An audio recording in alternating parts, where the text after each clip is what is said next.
எல்லோருக்கும் வணக்கம். எல்லாம் எப்படி இருக்கீங்க? நல்லா இருப்பீங்கன்னு நினைக்கிறேன். நானும் சிறப்பாக இருக்கேன். காலையிலே என்னென்ன தகவல் வந்திருக்குன்னு பார்க்கலாமா? கடலோர காவல்படை ஒரு 7 பேரை கைது பண்ணியிருக்கு. என்னன்னா, இந்த கவனக்குறைவாக கடலோர பகுதிகள் சென்றது, அப்புறம் அந்த கடலோர பகுதியில் போய் அட்ராக்ட் பண்ணது அப்படின்னு ஒரு 7 பேரை கைது பண்ணியிருக்காங்க. அப்புறம் சபா ஹால் அகமத் குடியிருப்பு நகரில் ஒரு வீட்டில் ஏற்பட்ட தீய அனுப்பு படையினர் கட்டுப்படுத்தியிருக்காங்க. அதில் 5 பேருக்கு காயமும் 2 பேருக்கு ஒரு தீவிரமான சிகிச்சையும் ரொம்ப கவலைக்கிடமாகவும் இருக்காங்க அப்படின்ற மாதிரி குவைத் ஃபயர் ஃபோர்ஸ் அறிவிச்சிருக்கு. அப்புறம் ஒரு தொழிலாளி வீட்டு மேலிருந்து கீழே வீழ்ந்துட்டாங்க, அவரை சில காயங்களோட கைப்பற்றி உரிய அதிகாரியிடம் ஒப்படைத்து வச்சிருக்கோம் அப்படின்ட்டு குவைத் ஃபயர் ஃபோர்ஸ் திரும்பவும் அறிவிச்சிருக்காங்க. அப்புறம் ஒரு வீடியோ ஒன்று வெளியிட்டு இருக்குது. இந்த வீடியோ யாருக்கு உதவுன்னு கேட்டால் பொதுவாக எல்லாருக்கும் உதவும். ஆனால் அதிகம் இந்த வீட்டு பணிப்பெண்களுக்கு வசரம் தான் இந்த வீடியோ நூடு வச்சுக்கலாம். ஏன்னா அவங்க தான் அரபி வீட்டுகளில் வேலை செய்கிறாங்க. அரபி வீட்டுகளில் எந்த ஒரு நிகழ்ச்சி நடந்தாலும் இல்லை வேறு எங்கன்னா போனாலும் அந்த புகூர்னு ஒன்று பற்ற வைப்பாங்க. அந்த வீடு ஃபுல்லாக வாசனை இருக்குது. அப்படி அதுமாரி நீங்கள் புகூர் பற்ற வைக்கும் போது உங்கள் ஓனர் பாபா பற்ற வைக்க சொல்கிறாங்கன்னும் போது அதை ஒரு உயர்ந்த இடத்துல வைக்கக்கூடாது. ஏன்னா பசங்கள்லாம் எடுக்கும்போது டக்குன்னு கீழே வந்துடும். அப்புறம் சில பேர் அந்த துணிக்கு அந்த புகுர் காட்டுவாங்க. அதுமாரி காட்டும் போது கபோர்டு உள்ள அதை வச்சு கதவு சாத்தக்கூடாது. ஏன்னா அது மூலிமா தீ விபத்து ஏற்படும். அப்புறம் அந்த புகுரு அந்த வாசனை வரதுக்காக அந்த நெருப்பு வைப்பாங்க. அந்த நெருப்பு அணைக்காமல் இப்போ குப்பைத்தொட்டில் போடக்கூடாது அப்படின்ற மாரியும் அந்த வீடியோ மேக் பண்ணி வெளியிட்டிருக்காங்க குவைத் ஃபயர் ஃபோர்ஸ். ஏன்னா ரொம்ப தீவிரமாக இங்கே அதிகம் இந்த இதுவெல்லாம் நடந்துன்னு இருக்குது. அப்புறம் 8,938 பேருக்கு குவைத் போக்குவரத்து அபராதம் விதிச்சிருக்கு. என்ன அபராதம்னு கேட்டால், இந்த ரோடு அப்படியே கிராஸ் பண்ணுறது, அதாவது நடைபாதை வழி இல்லாமல் அப்படியே ரோடு கிராஸ் பண்ணி போகிறது அப்படி இப்படின்னு சொல்லிட்டு 8,938 பேருக்கு ஃபைன் போட்டிருக்காங்க. நீங்கள் ரோடு கிராஸ் பண்ணும்போது கவனமாக கிராஸ் பண்ணுங்கள். இப்போதைக்கு இந்த தகவல் தான் வந்திருக்கு. பொறுத்து பார்ப்போம் வேறு என்னென்ன தகவல் வருதுன்னு. லஞ்சு வந்திருக்கு, சாப்பிட்லாம். இந்த சாப்பாடு, சிக்கன், கத்திரிக்காய், கொஞ்சம் தயிர் வந்திருக்கு. கொஞ்சமாக கத்திரிக்காய் பிசைஞ்சு சிக்கன் புட்டு. Chase friends.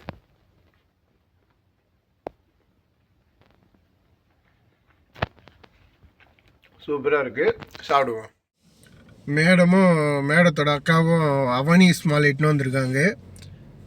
கொஞ்சம் இருட்டாக தான் தெரியும் நான், ஏன்னா மேலே கார் பார்க்கிங்கில் வண்டி உள்ளே விட்டுருக்கேன், மேலே விட்டுருக்கேன்.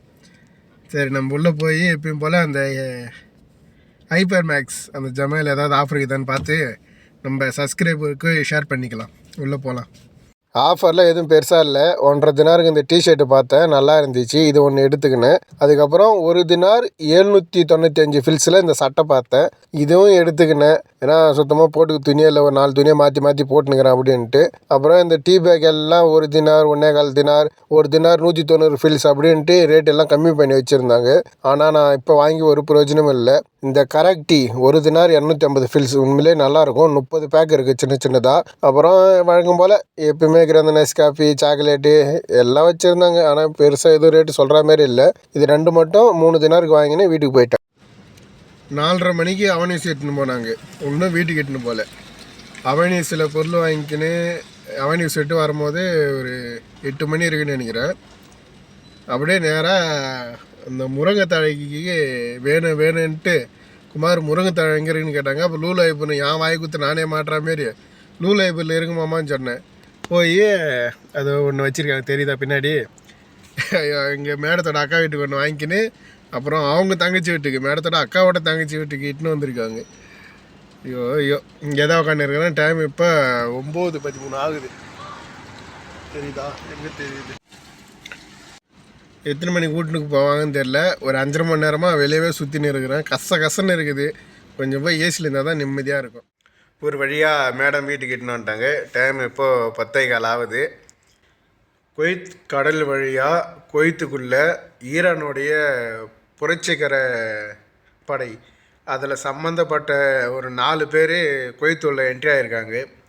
அதை குவைத்தோட போலீஸ் கைது பண்ணியிருக்காங்க அப்படின்னு ஒரு நியூஸ் ஒன்று பார்த்தேன். இந்த மாரி பாதுகாப்பு அச்சுறுத்தல் செயல்கள் எல்லாம் வந்து நிபந்தனையின்றி நிறுத்த வேணும் ஈரான் அப்படின்ட்டு குவைத்தோட உள்துறை அமைச்சகம் கேட்டுக்கொள்கிறது.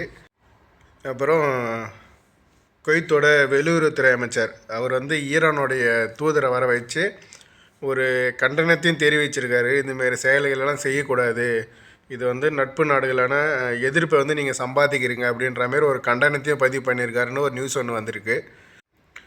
அப்புறம் குவைத்தோட சிவில் விமான போக்குவரத்து வந்து ஒரு முன்னெச்சரிக்கை ஒன்று விடுத்திருக்கு. என்னென்னா, அதாவது குவைத்தில் வந்து இப்போ எந்த ஃப்ளைட்டும் நாங்கள் பறக்க அனுமதி வழங்கப்படலை. அதுமாரி அனுமதி வழங்கப்படாத எந்த ஃப்ளைட்லேயும் நீங்கள் டிக்கெட்டை முன்பதிவு செய்ய வேண்டாம் அப்படின்னு ஒரு முன்னெச்சரிக்கை ஒன்று விடுத்திருக்கு. ஏன்னா நீங்கள் போய் டிக்கெட் செக் பண்ணால் எல்லா ஃப்ளைட்டும் போகிற மாரி தான் காட்டும். ஆனால் குவைத்துலேருந்து பறக்குதுனாவோ குவைத் ஏர்வேஸும் ஜெசிரா ஏர்வேஸ் மட்டும்தான். தேவையில்லாமல் ஒரு ஃப்ளைட்டில் போகலான்ட்டு பணத்தை வீணடிக்காதுங்க. இது வந்து ஒரு முன்னெச்சரிக்கையாக சொல்லியிருக்குது. ஃபைனல் தகவலாக குவைத்தோட சர்வதேச விமானம் T2 அதோட புதிய கட்டிடத்தை இறுதி கட்டத்தை சீக்கிரமாக முடிக்க சொல்லி ஒரு துருக்கியோட ஒரு 3 நிறுவனங்களுக்கு நாளைக்கு கையெழுத்து போட போகிறாங்க. சீக்கிரம் அந்த வேலையெல்லாம் முடிக்கணும் அப்படின்னு. அவ்வளோதான் ஃப்ரெண்ட்ஸ். இந்த கடைசியாக சொன்ன சில தகவல்லாம் விட்டு விட்டு கட்டாய் வரும். அது கொஞ்சம் சரியாக புரியலாம், மன்னிச்சிடுங்க. ஏன்னா எனக்கு அந்த ஒர்க் ப்ரெஷரே கொஞ்சம் இதுவாக இருக்குது. நாளைக்கு விடையில் சந்திக்கிறேன். நாளைக்கு வேலை எப்படி வருது, நாளைக்கு தகவல் எப்படி வருதுன்ட்டு தெளிவாக அவங்க கூட ஷேர் பண்ணிக்கிறேன். பாய். தேங்க்யூ.